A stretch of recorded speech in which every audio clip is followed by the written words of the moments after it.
Hey, what's up, everyone? My name's Shimmy, and welcome to That's What I Call Soccer, your best place for 2023 MLS fantasy content. On today's episode, we're going to be doing a review of the top players from the 2022 season from a fantasy perspective. Obviously, there's a bunch of top players from around the league that won't make this list, and it's not because we don't like those players or because we don't rate those players. It's simply because certain players are good at certain things, and those certain things don't always translate well over to fantasy. So again, if you don't see a player on this list, it's because we're solely looking at the top players points-wise from a fantasy perspective from last season. So there's a few things I want to go over to make sure we're all on the same page before moving forward. And again, this is going to be a top 10 players from 2022 list. We're going to be looking at players from each position: goalkeeper, defense, midfield, and forward. And we're going to be looking at who ranked 10 through 1 in terms of total points throughout the season. And we're going to throw in a few honorable mentions as well. This list is only going to include players that are currently still in MLS at the time of recording. The reason I wanted to do the video this way is while it is a review of last year, essentially it's going to be a preview for this year as well. And if we start looking at the top players from last year, we can start getting an idea of what players might be a shoe-in when it comes to Gameweek 1. Players' value listed in this video is the price point that the players ended the 2022 season on. What that means, if you're not already familiar with how the game works, is that each player is designated a starting price point at the beginning of the season. Each week, depending on how well or how badly they did, they'll get a price adjustment. Points are only from games registered in MLS Fantasy. What that means is there's some random games throughout the year, whether they're reschedules or just random games thrown in the middle of the week, that for whatever reason fantasy doesn't include in game weeks. And so because of that, you'll notice on some players' stats, whether it be goals, assists, or games and minutes played, that there's some numbers missing. And it's not because hopefully because my stats are wrong and my graphics are wrong, but because one of those games was not registered in the fantasy in the actual fantasy game week. And so because of that, again, you'll see some stats that might look a little off to you. And again, it's just because those stats weren't registered in the actual game. And lastly, the expected goals and the expected assist stats come from FBref.com. The reason that I like to include them is they are just another metric and another thing to compare other players to. And that's what is likely what I will use them for, is when I'm trying to decide between one player or the other. I can kind of look at those stats and make a last second decision if I'm struggling. So let's jump into the goalkeepers, number 10 through 6. Starting with number 10, we got Steve Clark at 7.0. This is one that really surprised me. I wouldn't have expected Steve Clark to be in the top 10. I wouldn't exactly call Houston one of the top defenses in the league. And that being said, Steve Clark had 6 clean sheets and a penalty save and 57 bonus points this year. Number 9, we got Maxime Crépeau, an 8.2 million goalkeeper who played 33 games. He had 9 clean sheets. I think that has more so to do with the team playing in front of him than the type of goalkeeper he is, and his bonus points kind of reflect that. I don't know how Crépeau's dealing with his injury that he acquired in the MLS Cup either. I haven't really been looking at any of LAFC's preseason stuff, so I'm not sure if he's back to full fitness or if he's been starting or what the deal is. So we'll have to keep an eye on that. But decent year from Crépeau, number 9 at 143. Number 8, we got Martin Pash from FC Dallas. He's a 7.9 million goalkeeper. He played 32 games, and in those 32 games, he had 8 clean sheets and 2 penalty saves. Pretty good year from Pash. Another one of those teams where I wouldn't really, expect to call Dallas one of the better teams defensively in the league, and yet here's Pash in the top 10 with 143 points. Number 7, you got LA Galaxy's Jonathan Bond, another relatively cheap goalkeeper at 7.7 million, who played 33 games, so pretty nailed on goalkeeper. and he had 7 clean sheets to go with all those games. With those 7 clean sheets, he had 58 bonus points, which is a pretty good total for a goalkeeper. 4.42 points per game, and totaling 146 points throughout the season. Number 6, we got William Yarborough from Colorado. Slightly more expensive goalkeeper, and one of those ones where while he was doing well, it was hard to put Yarborough in your team because it seemed like it was either clean sheet or nothing from Colorado. Yarborough, 10 clean sheets and a penalty save for 147 points, but again, it was kind of one of those things where you didn't know if you could trust him or not. So decent goalkeeper, almost cracked the top 5. Number 6 at 147, William Yarborough.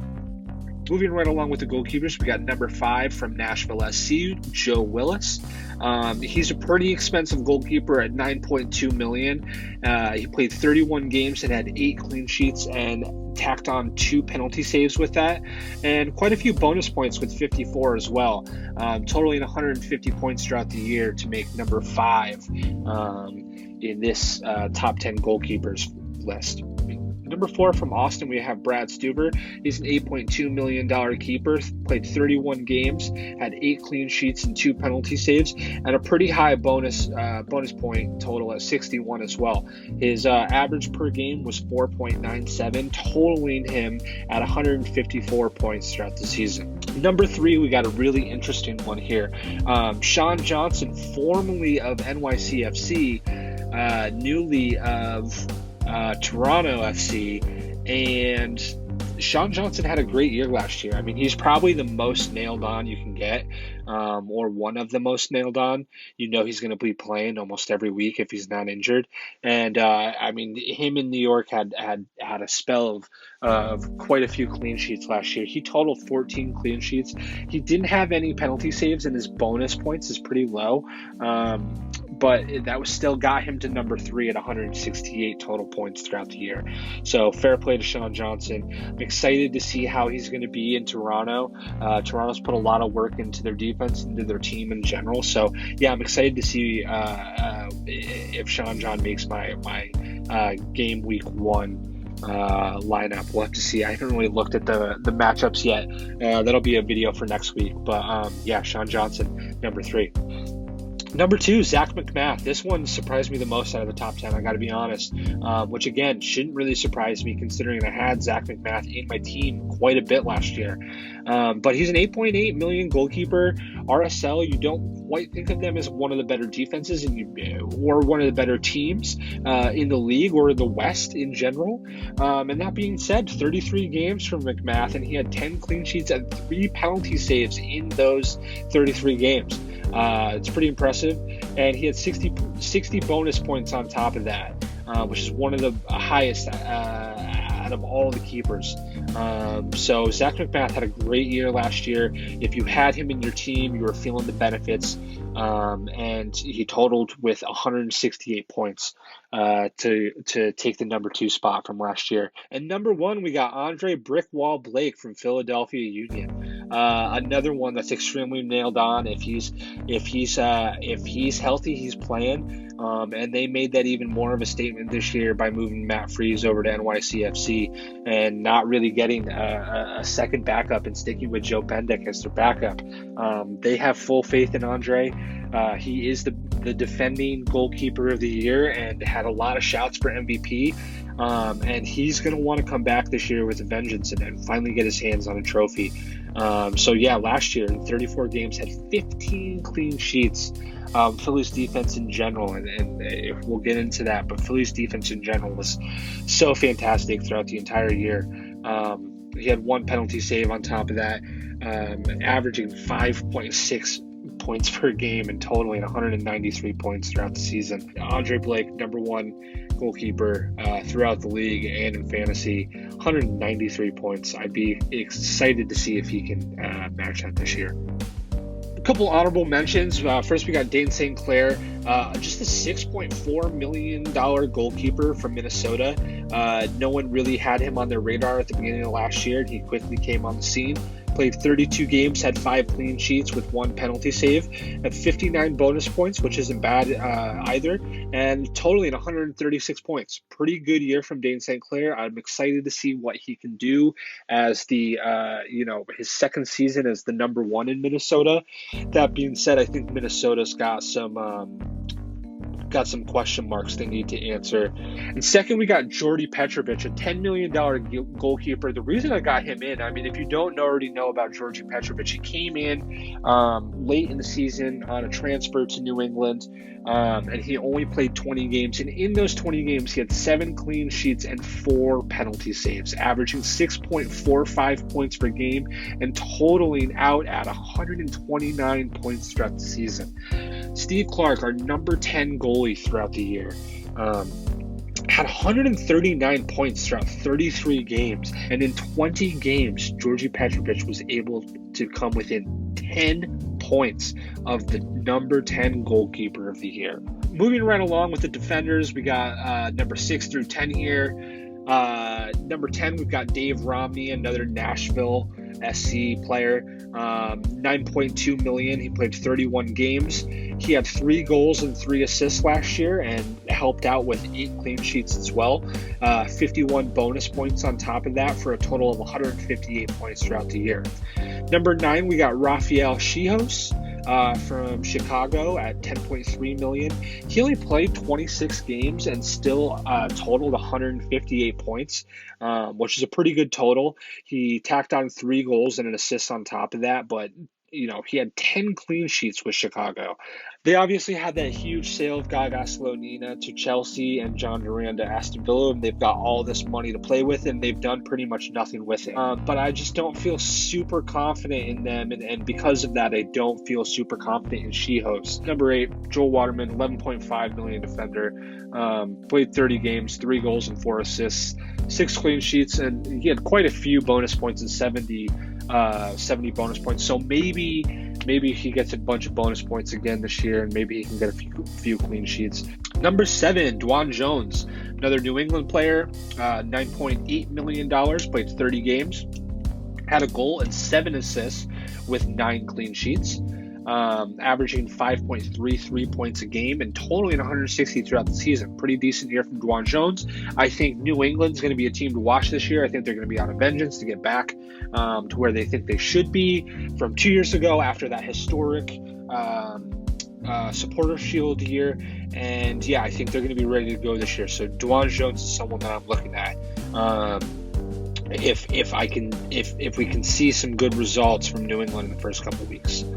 Number 6, this one I had to change right before recording this, actually. Jonathan Mensah, newly of San Jose Earthquakes, and I love this move for San Jose.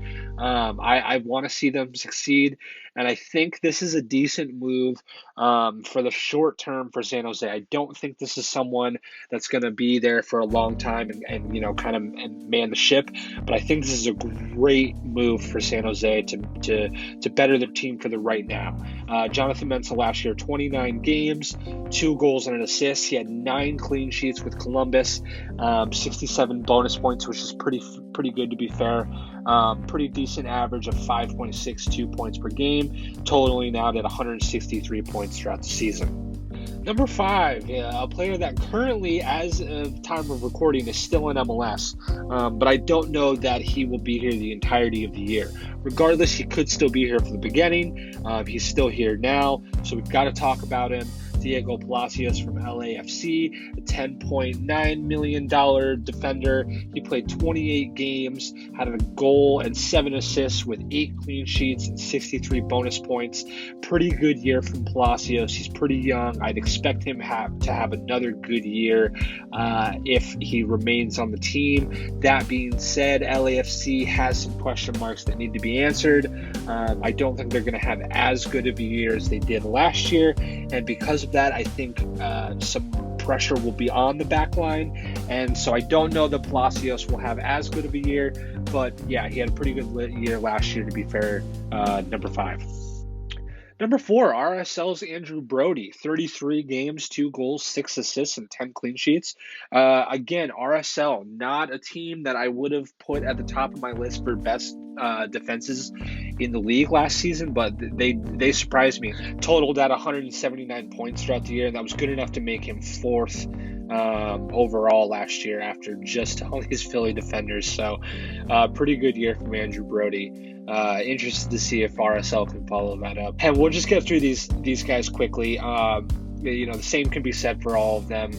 We'll go a little bit more on number 1, but number 3, Jacob Glesnes from Philadelphia, $12.4 million defender, played all 34 games, had no goals, but he had 3 assists, had 15 clean sheets, 71 bonus points, and 216 points throughout the season.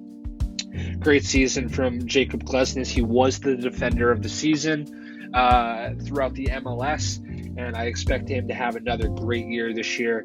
Number 2, Jack Elliott, also from Philadelphia, $13.7 million.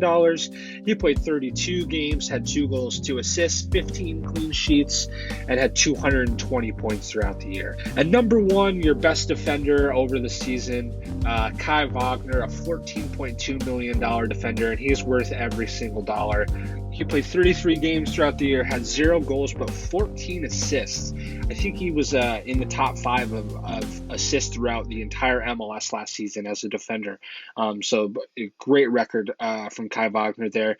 He had 14 clean sheets on top of that, 85 bonus points, and had an average of 7.61 points per game, totaling for 251 points throughout the year. An incredible year from Kai Wagner, and I'm really excited to see if he can match that this year. Rounding out the defenders with the honorable mentions here, we got Matt Miazga from FC Cincinnati. It's a $9.7 million defender. He only played 8 games, but in those 8 games, he had 2 goals and 1 assist with 2 clean sheets and 23 bonus points. He averaged 6.63 points per game, totaling 53 points throughout those 8 games. So pretty good year from Matt Miazga. Number 2 on the honorable mentions for the defenders, I've got Thiago Martins from NYCFC. He only played 26 games and had no goals and 2 assists, but he had 14 clean sheets in those 26 games and 53 bonus points for a total of 157 points. The reason I put him on my honorable mentions is because he obviously had a pretty good year, even only playing 26 games. But with Callens leaving NYCFC, I think Martins will be even more nailed on this year when he's fit. And I think he could have, a pretty good year. That being said, I don't know how NYC is going to look. I don't know what their backline is going to look like with Sean John leaving and with Callens leaving and the rest of their team leaving. I'm not really sure what NYCFC is going to look like. So regardless, pretty good honorable mention season from Thiago Martins. Thanks for tuning in. I hope you guys found this useful. I hope you can take something from this and use it for your strategy for Game Week 1 coming up here. We'll have more on that soon. If you like this type of content, make sure to like and subscribe. We'll have weekly content on this type of stuff. Until next time. Thanks.